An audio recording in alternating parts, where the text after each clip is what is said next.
They say the internet can build you up in a day and tear you down in seconds. But what if an entire community across TikTok, Instagram, and YouTube decided that one specific day would be your downfall? That's exactly what's happening to PaulTooReal. August 10th. The date is being whispered, posted, and shared in every corner of social media, a countdown to mass unfollowing, a digital purge. And whether you like him or hate him, this is about to be one of the most brutal public takedowns the internet has seen in years. The question is, why is this happening, and what did PaulTooReal do to deserve it? Or, is there more to the story than anyone realizes? It started like any other TikTok controversy. A few vague posts, some cryptic videos, and then the hashtags. Hashtag unfollow PaulTooReal. Hashtag August 10. Hashtag cancel PaulTooReal. At first, most people ignored it, thinking it was another overblown TikTok drama that would fade in a few hours. But within days, the numbers started speaking louder than the comments. Videos calling him out began pulling millions of views. Creators who had never even interacted with him before were stitching his videos, calling him manipulative, arrogant, fake. Some accused him of exploiting his fans for clout, while others hinted at something darker, allegations that weren't entirely clear, but vague enough to spark curiosity. And that curiosity became fuel. The most dangerous thing about the internet isn't the lies or the truth. It's the in-between, the blurry, unverified middle ground that lets people fill in the blanks with whatever story they want to believe. Paul's silence didn't help. While his name was trending, he went quiet. No statements. No clarifications. No live streams to address the rumors. It was as if he had vanished, and that only made the whispers grow louder. By the end of July, the whispers had turned into a chant. August 10th. Unfollow Day. Some called it poetic justice. Others said it was cyberbullying disguised as accountability. But everyone agreed on one thing: something big was about to happen. And the strange part? The date wasn't random. It was chosen for a reason. Rumor has it, August 10th marks the anniversary of one of Paul's most infamous livestreams, a moment where, according to some, his real personality slipped out. Back then, he was accused of mocking fans who couldn't afford his merch, making sarcastic jokes that many found mean-spirited. The stream caused outrage for about a week, but it eventually faded as new trends took over. Now, it's like the internet has decided to reopen that wound, only this time, it's coordinated. In the weeks leading up to August 10th, a strange thing happened. Creators started making countdown videos. 5 days left to unfollow Paul. 3 days left. These videos weren't just for his haters, they were calling on everyone, even casual viewers, to be part of this digital boycott. It became a kind of social experiment. How many followers can one person lose in a single day? Could TikTok and Instagram actually watch someone's career crumble in real time? Some people compared it to the mass unfollowing of James Charles back in 2019 after the infamous Tati Westbrook drama. Others compared it to Logan Paul's downfall after the Japan forest incident. But this felt different. This wasn't the result of one huge viral mistake. This was the internet deciding that Paul's time was up, and setting a date for the execution. Paul's content over the last year has been a mix of motivational rants, lifestyle flexes, and controversial opinions. Some love it, some hate it. But the problem with building a brand on being real, as his name suggests, is that the second people think you're fake, your entire brand collapses.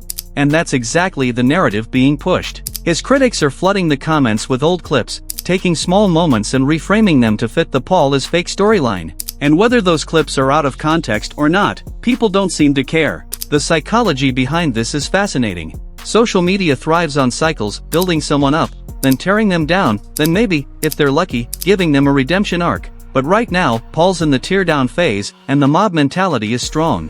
The unfollow on August 10th trend gives people a date to rally around, making it feel like a movement. And movements are powerful, not because they're always right, but because they make people feel like they're part of something bigger. August 10th is now being treated almost like an online holiday for Paul's haters. Memes, TikTok dances, Instagram stories, all counting down to the big unfollow. People are even posting tutorials on how to unfollow on multiple platforms at the same time. There's a kind of dark humor to it, the way the internet can turn even destruction into entertainment. And then there's Paul himself. As of now, he's still silent. No response, no defense, no explanation.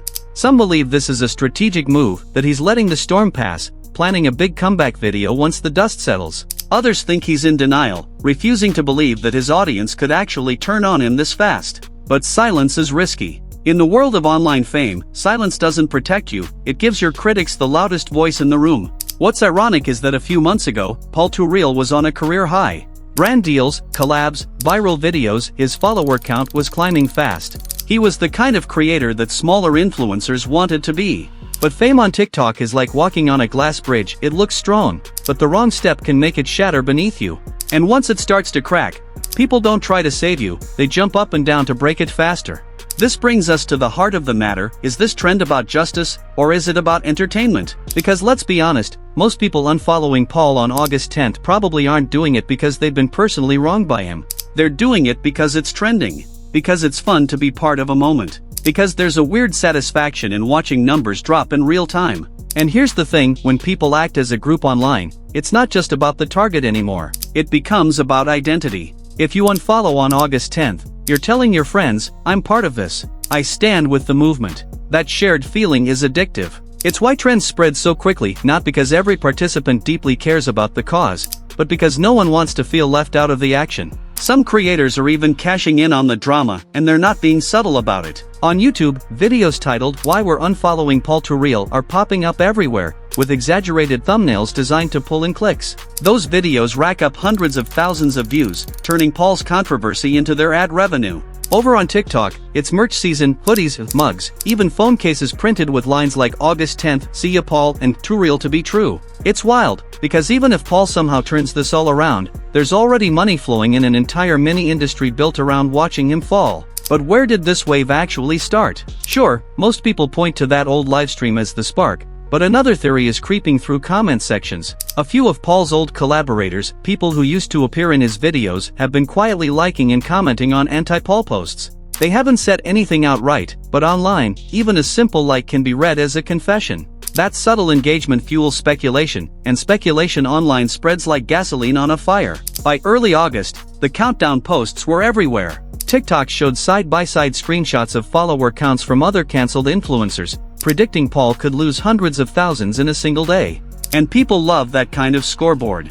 They want to see the impact of their clicks, to watch numbers drop in real time, and if it works, it only drives them to push harder. The dangerous part? Paul's silence. In a world where influencers are expected to address a scandal within hours, days of silence can look like guilt. Even if he's innocent, even if this is built on half-truths, the internet has already written the story for him. And once the internet decides on a narrative, the truth is rarely enough to change it. In the end, the PaulTooReal Unfollow on August 10th movement isn't just about one influencer. It's about us. About how quickly we join the mob, how fast we judge without facts, and how much we enjoy watching someone's empire crumble. Whether Paul deserves this or not, August 10th will be a reminder that in the world of social media, your followers are never really yours, they're on loan, until the crowd decides otherwise. And sometimes, they decide all at once.